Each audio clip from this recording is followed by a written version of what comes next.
Welcome to the Get Attention vlog and podcast. This is episode 30 and vlog podcast episode 3. And you can find us on iTunes now. If you haven't already, please go and subscribe, follow, and get those updates. We're a Monday, Thursday podcast. And I'm seriously thinking about adding Friday with a twist. So if you're interested in that, comment below. I would love to know whether you'd like to hear from me a little bit more. And it's going to be on a slightly different subject if I do that. So Fridays would be a definite twist. So with that out there, I want to introduce Dave Siriano. Dave Siriano is one of my lifelong best friends, and I characterize him as a content creator before content creators were a thing. Back when DVX 100s were the only tool of choice, because that's all a content creator could afford, and it took a certain level of technical prowess to figure out what to do with that little tool, he was turning out the funny, man. He was turning out hilarious sketches and skits and doing things that people were only just starting to wake up to. He was ahead of the curve, and he remains ahead of the curve on the funny in all cases, but he's got a story to share with us today about establishing a nonprofit brand and establishing them as a leader through content creation.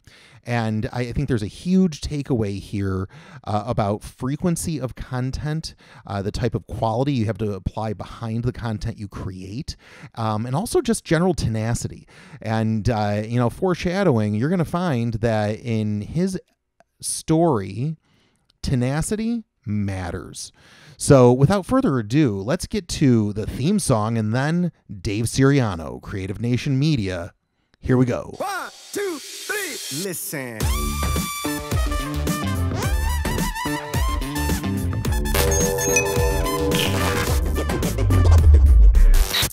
Awesome. So it's kind of fun to hear about your business model, and one of the things that I know, I was kind of slightly involved with, but not heavily one time. And I really want our listeners to have the benefit, and switching gears a little bit, because just to respect your time, I know you're on a schedule today. There's a story around Rethink Homelessness that I would love for you to tell, but let me do the basic setup. And the basic setup is, you had a fairly seriously viral video experience a handful of years ago, and there's a lot of circumstances around that I'd like to learn about. So could you maybe just kind of tee up what that video was and maybe why you even did it in the first place? Well, it's such an interesting story. So I worked for Rethink Homelessness, and basically kind of just a short backstory is that the city of Orlando had set up this kind of like task force that was Rethink Homelessness, and I think there was like a Catholic priest over it, and everybody was just kind of a status quo type of thing, and it really didn't do much, and what it was supposed to do is bring awareness to homelessness in Orlando, which was huge. And so before everything happened, the mayor was asked, he was 3 years maybe into his term, and he's been here now for a number of years, but he was about 3 years into his term, and they said, what is one thing that you don't like or can be improved? And he said, homelessness. He said he was very upset with the homelessness, and he wanted to do something about it. So they got my friend, who I had done a couple videos for, Andre Bailey, to come in and be the CEO of this fledgling company. And, people, I was there right at the beginning. He hired me to do to do videos, and that was the big push, because to get awareness, what's one of the top things you can do is make a video and share it. And so we tried to build up our Facebook page, but it was incredible because the top business people in Orlando would not even take a meeting with Andre, because they said, we've tried this homelessness thing. It doesn't work. We're not going to do it. One of the top guys in Orlando, did that to him. No, I am never coming to a meeting with you. And 6 months later, he took a meeting with him. because Andre was just so, he's such a personality, and he just kept going and going and going and going and calling and calling. And so, almost like annoying people, but hey, he said, look, we're going to do this together. And so we were always trying to figure out things to do. I remember one time we did like this little short video, and we put a Rolling Stones song on it. And I asked him, I'm like, what if the Rolling Stones find out? He's like, what are they going to do? Sue a homeless organization? So, he was very, he was just gung-ho. And so my mind was always working, like what kind of video can we do? And believe it or not, I'm in the shower one day, and I get this idea to just have people show on a cardboard, what they used to do, and, kind of just film it. And I presented it we had a Monday morning staff meeting. I presented it to Andre, and he's like, nah, that's not going to work. But, if you want to try it, So I went out and did like an initial test and brought it back and put some music to it. And he called me. I remember my wife and I were at Boston Market, and I get this call from Andre, and I'm like, honey, I better take this call.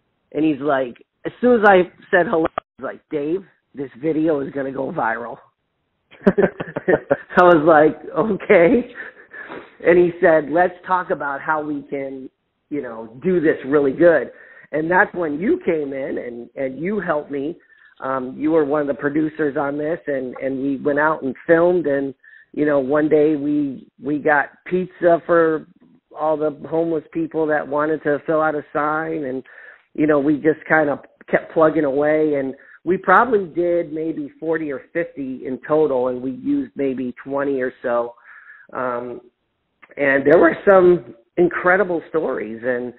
And all of a sudden we put it up online, and all of a sudden, we got 1,000 views and 5,000, and I'm thinking, wow, this is really cool, and then all of a sudden, George Takei from Star Trek tweeted it, and I'm like, oh my goodness. And then it just took off. When we hit 1 million views, I was like, oh my God, I couldn't believe it, and it just kept climbing and climbing. And, obviously it was well done. It was a good story.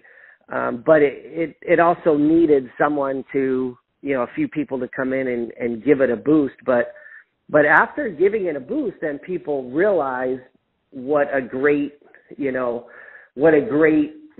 it was, because it really brought attention to the homelessness in Orlando, and the mayor really embraced it. And the people of Orlando, and through, I'm not going to say through this particular video, but through our efforts, including this video, we've put hundreds now of homeless people, that have been homeless 10, 20 years into housing. And the whole city of Orlando, really caught Andre's vision, to get these people off the street. I know when we would go places and Andre would speak, he would say, how do you get homeless people off the streets? And the answer was, give them a home. without a home. Yeah, it's just common sense. So the biggest thing that Andre did was he did a study, and to leave someone on the street was going to cost the city per person about $30,000, whether it was police, jail, emergency room visits. But to put them into housing with wraparound services would be about $15,000. So it's about half the cost. And so it's cheaper to treat them like humans? It's cheaper to treat them like humans. And I'll tell you what, the people who are advocates and just regular people were, they saw the video and they were moved with compassion. But business people really caught on to that fact that, hey, I'm going to spend less money on my taxes with these people, and they began to jump on board. The guy who wouldn't take a meeting, for 6 months, he calls Andre and said, let's meet. I'm interested in what you're doing. And now he has become one of the biggest advocates in Orlando. Interesting. So, always wrapping back to the get attention concept, the mass efforts of marketing and the mass efforts of networking on behalf of, Andre seem to have gotten enough attention for an entire issue, an entire social concern, that there's actual changes happening? Absolutely. Absolutely. And that's, the one thing I would tell your listeners, especially with Get Attention, is the one way to get attention is to just keep plugging. And,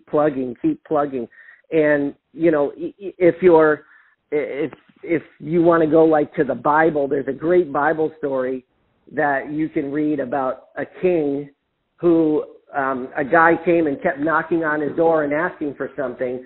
And the king's like, go away. But finally, because of his persistent knocking, the king gets up and gives him what he wants. And that's kind of what Andre did. I think, and it's somewhere in this area, but the first year that we were at Rethink Homelessness, he had like 3,000 meetings. It was just some ridiculous, like Saturdays, Sundays, like every single day he was plugging away, and everyone who wanted a meeting, he gave it to them, whether it was 10-minute meeting or a half-hour meeting.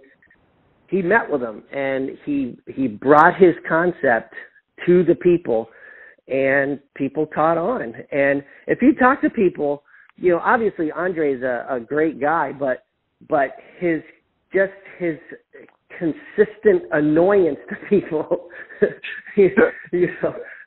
let them, and he's not an annoying guy, but his consistent knocking at their door, they're like, okay, what do you want?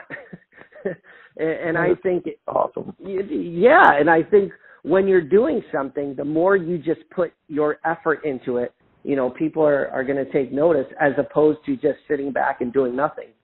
So yeah, that makes a lot of sense.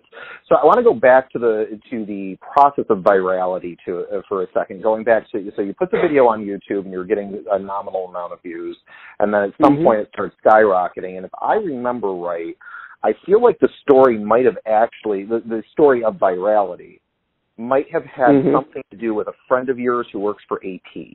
Is there some, is my brain serving me there? Yes. Yep.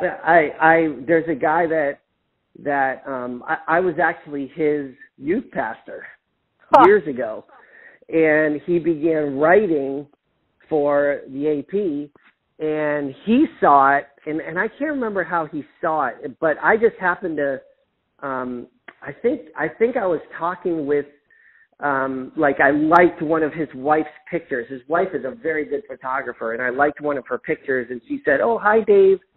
And then Rich was there. He said, "Hi." And then I was telling them what I did, and he's like, "Hey, I just saw something come across my desk." And then he picked up the story and ran with it. And so it's nice to have friends, and, some connections.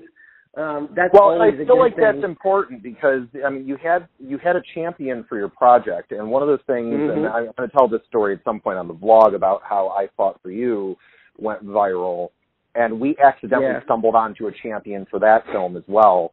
And so one of the things I learned in that process, and it got reaffirmed when your video went viral, is the notion that unless you already have your own tribe who will naturally pick up the mantle of your current work if it's good and run with it, then you need to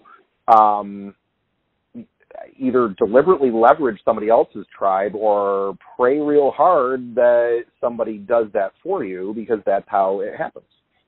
Right.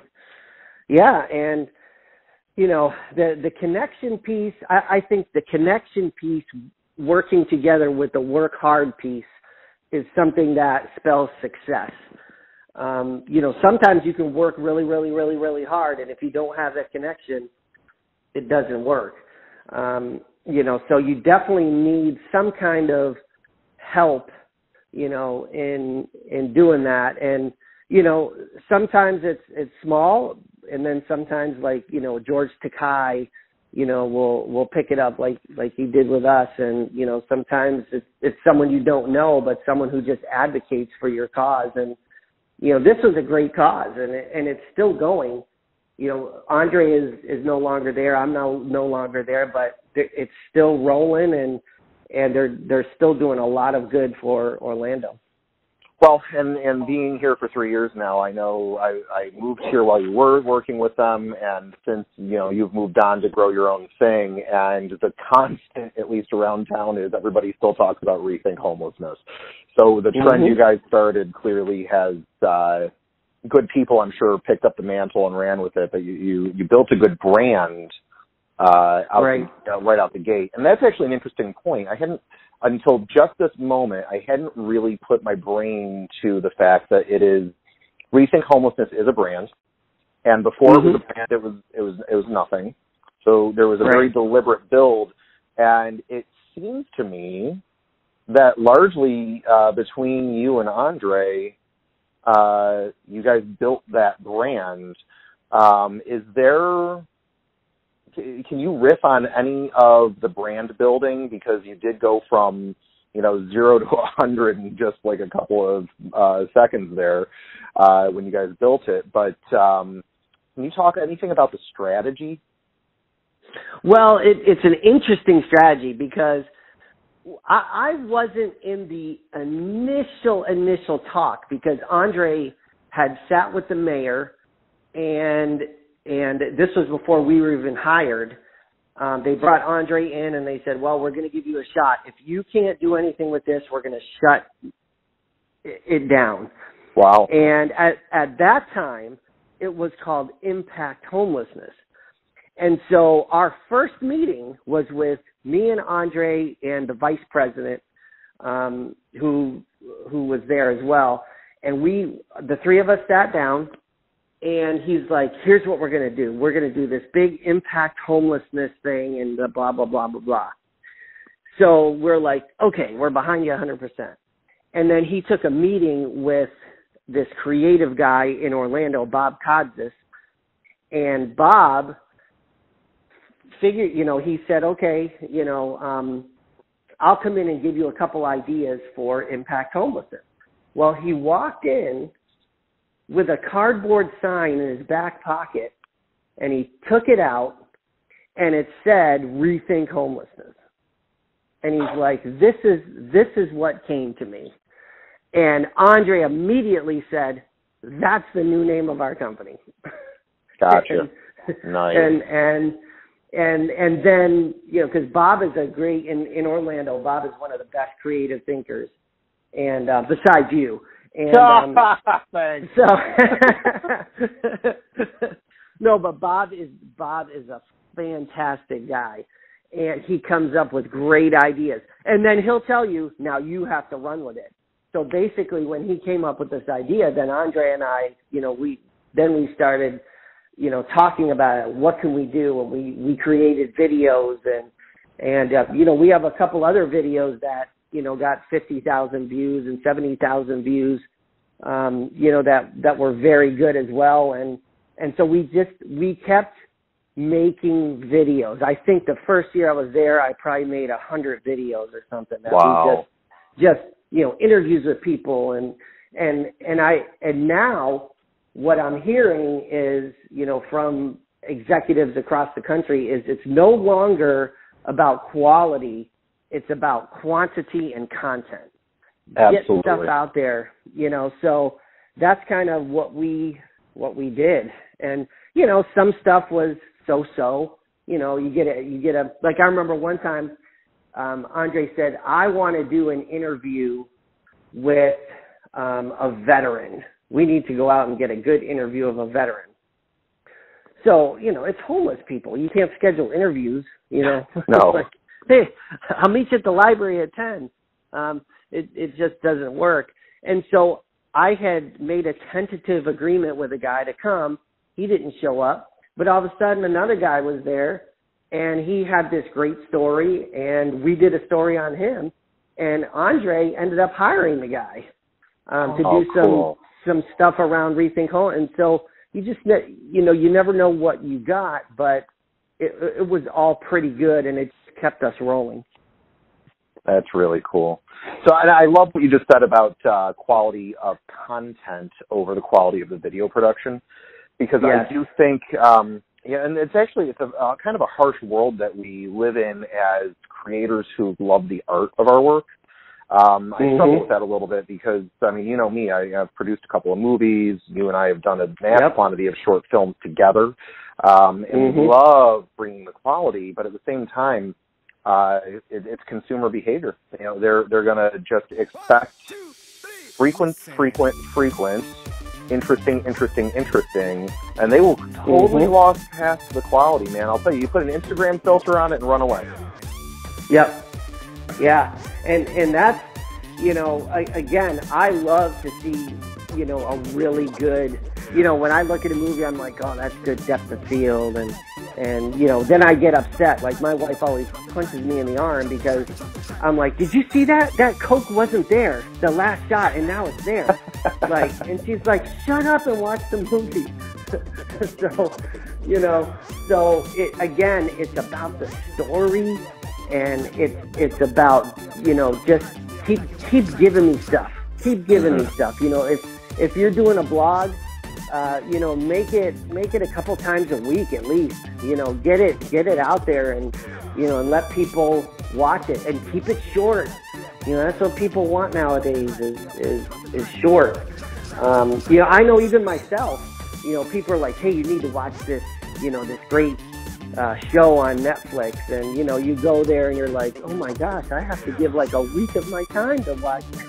I know. To watch something, and I just can't get into it. I know some people do, but you know, when you're busy, you know, and that's what, you know, there's a lot of millennials out there that we're trying to target, and you know, they work, and I want to give them, you know, here's 4 episodes that you can watch in 20 minutes. Dave, thanks again for being on the show. And, you know, this is the vlog version of the long format, meaning that on iTunes, you can hear the entire interview front to back, but this is a selection from the center of the interview, a large portion of it, actually. And it is the story of Rethink Homelessness and Dave's role within the Rethink Homelessness story. And I'll tell you, one of my key takeaways today, and I hope you as a listener have walked away with this takeaway as well. My key takeaway is that content really is king, but how you define content and how you treat content matters. So it seems to me, and as a professional, I've been feeling this, and it's good to hear another pro that I trust affirm that this is really where things have gone and continue to go. The quality is really your story. It's the content that you present, but it doesn't mean you have to have the biggest, baddest camera. You don't have to have the best microphone. You need to present something of value to the viewer. Have you made them laugh? Have you made them cry? Have you educated them? Have you made their lives better? Have you vexed them with a problem you're presenting and you're looking for a solution? What is it that is going to move and get the attention of your viewer? And the harsh reality is that it's frequency, and we've always known that as advertisers. Frequency has to go with reach. That is just the bottom line. That reach, though we love it, is trumped by how frequent you're going to be with your great content. I'm feeling it these days. I'm preaching it these days. And Dave, thank you so much for sharing a very real story, a great case study in getting attention. This is the Get Attention vlog. We are Mondays and Thursdays, always on YouTube, always on iTunes now. And you can find the full length of the iTunes content on iTunes and never on YouTube, because it's the short version, because that's what you want on YouTube, right? And this short version actually happens to be kind of long, a little bit over 20 minutes. Not my plan, but when the content's this good, you got to let it roll. See you next time on the Get Attention vlog and podcast. Thanks again.